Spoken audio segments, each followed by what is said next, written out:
I've paddled Clear Creek's southern legs countless times, but today was my first trek into the northern channel. I launched from 1776 Park in Friendswood. In all my other treks on Clear Creek, I've only launched from this site once. For good reason. It can present challenges that other local launches circumvent. There is a sloped concrete easement that they refer to as a launch, but I found it easier in most cases to find the shallowest bank from which to embark. But to be honest, neither option worked out well today. Water levels were low, making the bank's entry angles more steep, and recent showers had left them extremely slick. It took a good 15 minutes and a couple near catastrophes before I made it decisively into the creek, mud-covered, but accomplished. My expectation for this paddle was to be an extremely calm trip, given that I'd paddled an arduous route the day before in Old River. This was, for the most part, not what I got, but we'll get to that momentarily. Heading north from 1776 Park will find you floating under the FM 518 overpass and skirting the immediate boundary of Frankie Carter Park. You may encounter the occasional hiker here, but for the most part, you'll be left to your thoughts. I was pleasantly surprised to find the scenery on this side of Clear Creek to be far more compelling than that of its nearby southern sector, where sparse vegetation had given way to lush greenery and high rolling banks. The first bit of this paddle was relatively calm, until it wasn't.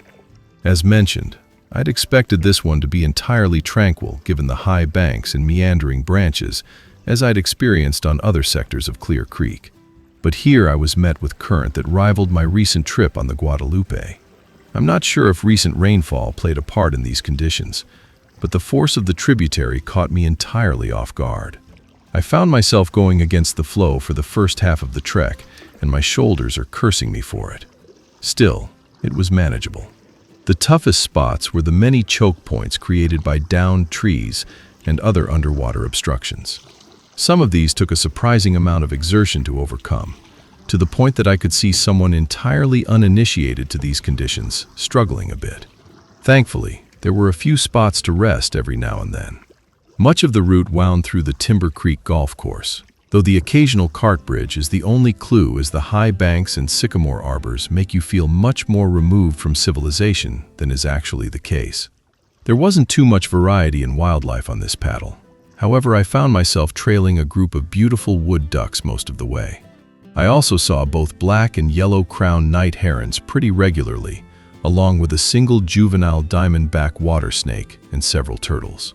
I was hoping to get as far as Dixie Farm Road, but a pretty substantial confluence led me to turn back around the 3¼ mile mark. The return was definitely far quicker than the initial trek. I likely used my paddle as much for a break as I did for propulsion at this point. There were some enjoyable minor rapids to slingshot through, but I had to be ever mindful of stumps and debris just below the surface, as they were an ever-present hazard along this route, which is the one thing it has in common with its southern contemporary. Thankfully, the water level had risen with the late afternoon hours, making things just a hair easier. As I once again neared my point of origin, I found myself a bit anxious about my means of extraction. I'd pushed it to the back of my mind for most of the paddle, but I knew those muddy banks weren't going to be conducive to a stable landing and takeout. After thinking it over, I elected to try my luck with the concrete encasement mentioned earlier. It was still about 2 feet of vertical concrete face and was admittedly sketchy, but it seemed the least sketchy of the options available.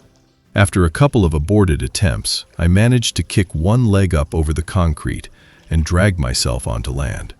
On top of that, my kayak stayed put instead of taking its own solo journey. So that was good. So what are my concise overall impressions of paddling the northern sector of Clear Creek?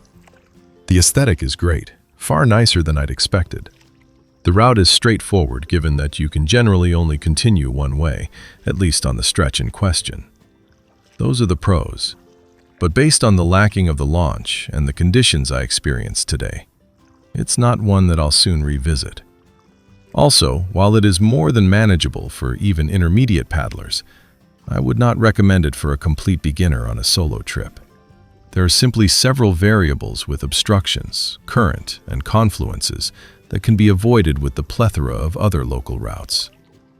I also would not recommend most inflatable craft to do this one, as there's no shortage of sharp rocks and pike-like sticks just beneath the surface throughout. That said, this one should not present a problem for paddlers with a bit of experience under their belt.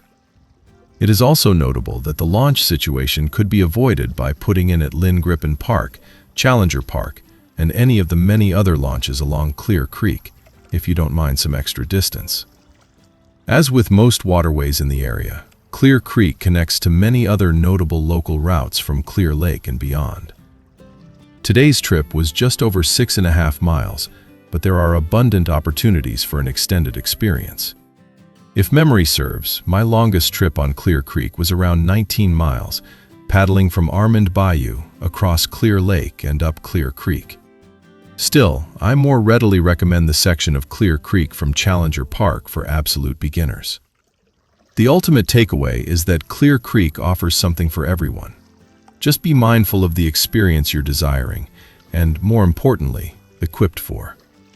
Thanks for watching. Please like and subscribe. Paddle smart, and God bless.